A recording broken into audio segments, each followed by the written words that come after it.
Доброго дня, мене звати Ганна Громова, я співробітник лабораторії соціальної психології особистості Інституту соціальної та політичної психології. Також я є травматерапевтом і супервізором у методі EMDR. І сьогодні я хочу розказати детально, як правильно робити вправу метелик, або іноді її називають обійми метелика, для того, щоб подолати, опанувати свої тривожні стани або якихось неприємні спогади, яких у нас досить багато останнім часом. Про що саме будемо говорити сьогодні? Я б хотіла презентувати цю вправу, пояснити, як вона працює, на якому методі, на підставі чого взагалі вона така ефективна. Потім буде інструкція, як правильно робити метелик. Також певні зауваження і такі чіткі моменти, які варто знати, пам'ятати, на що варто звертати увагу, коли робиш цю вправу, так, щоб вона спрацювала. І, відповідно, які є моменти або такі помилки в її виконанні, які призводять до того, що вона не дає того результату, який може дати. Також наприкінці буде трошки додаткової інформації, посилання на джерела якісь літературні, якщо вас зацікавить більш детальніше ознайомитись, ви з методом заважаєте. Йдемо далі. Дивіться, коли варто застосовувати вправу метелик? Коли трапилася якась подія, яка дуже сильно вас вивела зі збалансованого стану. Наприклад, щось могло відбутися у недавньому минулому, зранку, чи вчора, чи тиждень тому, місяць тому, але більш давні події я не раджу брати. Це все ж таки вправа метелик, вона як такий швидкий пластир, який, знаєте, або знеболюючий якийсь засіб, який дійсно знижує рівень тривоги або якихось емоційних станів, але все ж таки це не повноцінна терапія, і з якимось дуже давніми спогадами я не раджу працювати і застосовувати цю вправу. Другий критерій – те, що згадування якоїсь події недавньої викликає у вас дуже стресово сильну реакцію, тобто сильні емоції негативні. Приклади таких ситуацій, які можна взяти як привід для застосування вправи метелика. Це може бути якась сварка з рідною людиною, якийсь конфлікт, також конфліктна ситуація на роботі чи у транспорті. Це може бути звук або фраза, яка згадується, і ви не можете нічого, кожного разу, як згадуєте, вона викликає таку сильну реакцію. Новини в соцмережах можуть тригернути. Є таке поняття тригер, тобто така кнопочка, яка вмикає дуже сильно. Це можуть бути звуки сирени і вибухів, але не в той час, коли вони відбуваються. Це спогади, якийсь був там обстріл, і ви попали десь, ви були близько, і щось дуже сильний звук, або ви там якось дуже перелякались. Ось такий момент, якщо він згадується, якщо ви розумієте, що ви третій день, другий день чи 3 дня, ви не можете, подія повертається, і ви не можете кожного разу, якось воно зжимається щось в тілі, вам знов страшно. Конкретний момент підходить. Якась невдача, помилка, за яку ви себе картаєте, знову ж таки, це не весь спогад якийсь якось я неправильно поговорила з сином чи з донькою. Це має бути якийсь конкретний, в цьому спогаді конкретний момент. Трохи пізніше я наведу приклади, як це працює. Далі йдемо. Як працює вправа метелика або обійми метелика? В цій вправі використовується принцип білатеральної стимуляції, який є частиною методу EMDR або десенсибілізація та переробка рухами очей. Ми не будемо заглиблюватись, але в 2 словах білатеральна стимуляція означає, що ми по черзі активізуємо праву та ліву півкулі мозку. Стимулювання це робиться або за допомогою торкання дотиків, або рухами очей вправо-вліво, або звуками, коли ми робимо якісь звуки справа-зліва, справа-зліва. Вважається, що така почергова стимуляція прискорює переробку інформації, яку зберігає мозок у події. Тобто це означає, що те, як ми згадуємо якийсь момент, змінюється, і, відповідно, наша реакція на той спогад змінюється. Емоції втихають, висновки і оцінка ситуації стають більш зваженими та об'єктивними. Тобто ми більш спокійно можемо після вправи метелик згадати якийсь момент, який до цього моменту нас якось дуже так вмикав якусь сильну емоційну реакцію. Зараз буде інструкція, як саме робити вправу метелик так, щоб вона дійсно дала хороший результат і вам стало легше. По-перше, треба визначити момент, який вмикає стресову реакцію. Це має бути один конкретний стоп-кадр, картинка, яка спливає перед очима при згадуванні ситуації. Наприклад, це може бути також звук, фраза якась, або чітке відчуття тілесні, яке ви можете чітко ідентифікувати. Наприклад, якщо якийсь там був обстріл поблизу, вчора ви дуже злякались, не могли спати, або от десь там під ранок вже, і розумієте, що якийсь цей звук вас злякав, або ви виглянули там в окно, десь щось побачили. Важливо згадувати, не взагалі думати про цей обстріл і робити метелик. Важливо прокрутити як міні-фільм цього спогаду і зробити такий стоп-кадр, як на паузу б ви нажали. Тобто така фотографія якогось моменту. Наприклад, в цьому обстрілі який був самий страшний мені момент, коли мені було найбільш страшно. Коли я усвідомила, що мені найбільш страшно. Да? Сиджу в коридорі, дивлюсь там в підлогу, чи дивлюсь кудись там на двері і розумію, і чую якийсь звук там. От робите такий стоп, оцей кусочок коридору або якась двері, на яку ви дивитесь, і цей звук – це буде ваш такий стоп-кадр, картинка, яка викликає емоцію, пов'язана з емоцією негативною, з цим страхом, і з якою ви маєте працювати в вправі метелик. Не згадувати весь вечір, чи весь день, чи чи всі 2 години, які там були, там якісь звуки. Ви згадуєте один чіткий, односекундний момент в цьому всьому спогаді, який викликає найбільшу реакцію. Наступний крок. Запитайте себе, коли я згадую цей момент від 0 до 10, наскільки моє негативне почуття зараз сильне? Якщо, наприклад, вчора був обстріл, сьогодні я розумію, що якийсь поганий стан, а я знову згадую і кожного разу якось напруження це збільшується. Якщо знов я згадаю, як я сиджу в коридорі, чую той звук, від 0 до 10, наскільки мені зараз, я розумію, я відчуваю, що щось зжимається в тілі, мені страшно. Від 0 до 10, вчора було 10 чи 8, зараз 7, наприклад, на 7. Окей, де в тілі я це відчуваю? Наприклад, в грудях щось зжимається. Все, у вас є 2 головних моменти, щоб далі робити безпосередньо саму вправу метелик. І так, у вас є стоп-кадр, картинка, сиджу в коридорі, дивлюсь там на двері, чую той звук. Згадуєте той момент, покладіть руки навхрест так, щоб права рука була в районі лівої ключиці, ліва на правій, так, приблизно. Зосередьте увагу на цьому тригерному спогаді, на цій картинці, або фразі, або якомусь цьому звуку, який найбільш турбує. І почніть по черзі у швидкому темпі постукувати себе по ключицях.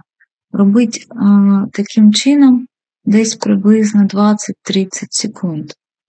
Це має виглядати приблизно так.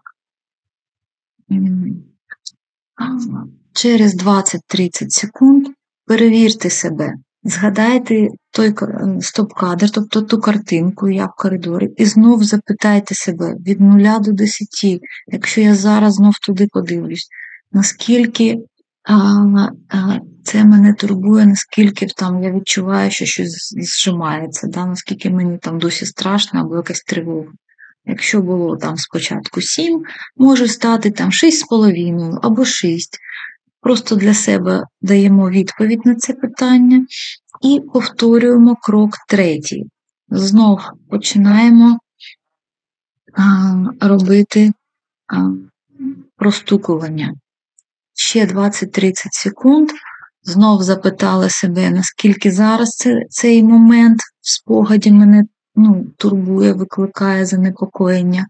І знов робимо серію білатеральної стимуляції, тобто простукування справа зліва. Так, треба робити декілька хвилин. Може бути 5 циклів, може бути 10, залежить від стану, від спогаду, від багатьох хвилин. Важливо, да? Перевіряти занепокоєння і повертатись на той момент, з якого ви почали робити цю вправу. Коли відчуєте полегшення на декілька одиниць, було 7, стало 3, наприклад, або 2, чи з 8 там, до 4, можна зупинитись, тому що дуже рідко вправа обійму метелика або метелик дозволяє знизити рівень занепокоєння до 0 або 1. Бо це ж все ж таки не терапія як така, це така інструмент швидкої самодопомоги. Про що ж саме важливо пам'ятати, щоб метелик спрацював, і все було добре, і ви отримали той заспокійливий ефект, який ця вправа може вам дати.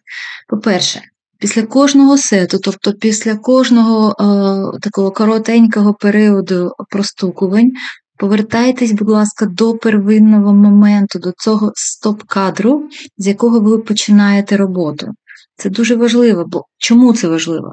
Тому що якщо ви цього не зробите, і мозок почне так розкручувати асоціативну цепочку, ланцюжок такий різних спогадів, де у вас було схожі ситуації, схожий стан, де ви теж тобто згадається, що було тиждень тому, місяць тому, півроку тому, тобто замість полегшення стану може відбутися погіршення, бо дуже багато негативних якихось емоцій, почуттів спливуть на думку.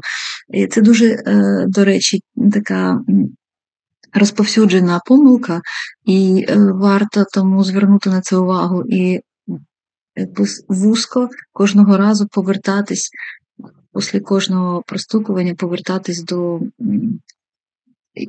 такої первинної тої картинки, стоп-кадру, з якого ви починаєте роботу. Далі, за один раз пропрацьовуйте метеликом тільки один момент спогаду. Не перескакуйте між різними спогадами або частинами одного і того самого. Що тут мається на увазі?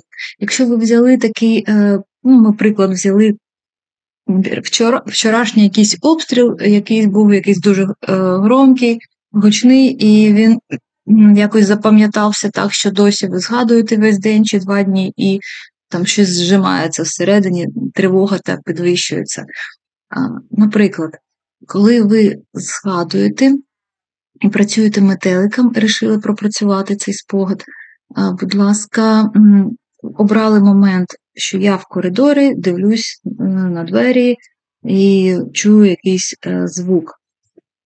Повертайтесь саме до цього моменту. Якщо в той вечір ще ви десь були на кухні і теж був якийсь вибух, потім ви були десь, не знаю, в вітальні, ще там щось було, да, і там теж було погано, страшно, не треба перескакувати між цими моментами. Якщо ви визначили, що найгірший момент був саме там в коридорі, сидить там, в цьому сенсі сидить там, повертайтесь подумки до того моменту, поки ви робите цю вправу.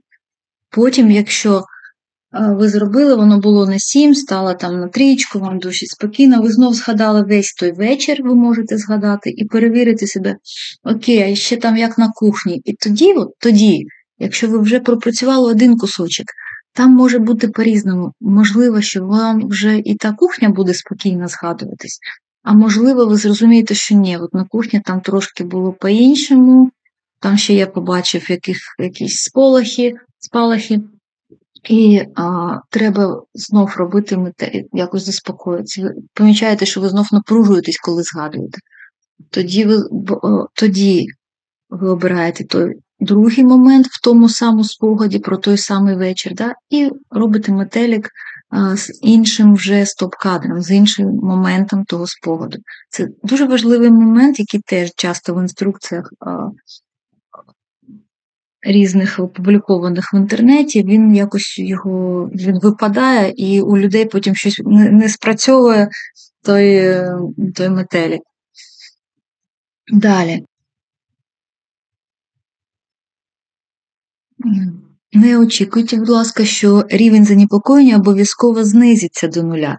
Хоча таке буває досить часто, якщо якийсь маленький кусочок, щось просте ви взяли, але полегшення точно відбудеться. З 7-8 за 10-бальною шкалою знизити рівень занепокоєння десь до 3, до 4 досить реально. А це вже рівень, коли ми можемо якось більш все ж таки спокійно працювати, щось робити.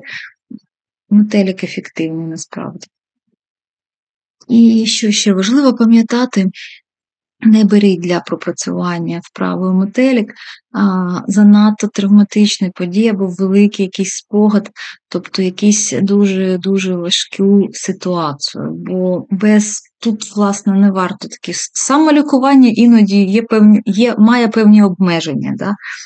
Якийсь такий разовий епізодичний момент можна взяти, щось дійсно якусь втрату житла, якоїсь рідної людини не треба брати. Занадто великий за якийсь довгий період часу, якщо довго там декілька тижнів ви були там на окупованій території, не варто брати такі, тобто дуже обережно з цим. Знову ж таки, орієнтир, щось таке недавня подія якась для метелик, тобто це такий хороший критерій, щоб це не було щось таке занадто велике або серйозне. Бо з цими питаннями краще дійдіть до терапевта, не бійтеся звертатись за терапією, не соромтесь цього. Що ще ми можемо додати?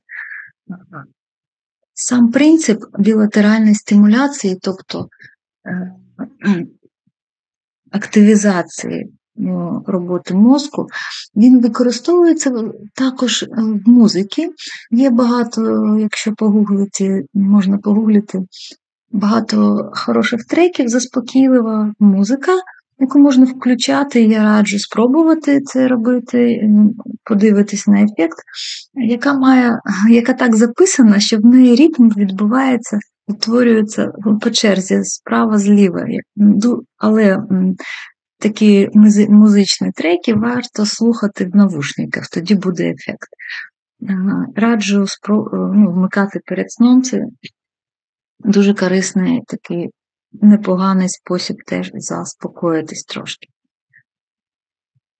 Якщо бажаєте почитати докладніше про сам метод білатеральної, не метод, а принцип білатеральної стимуляції, про метод EMDR, який є, власне, дуже хорошим способом роботи з травмою.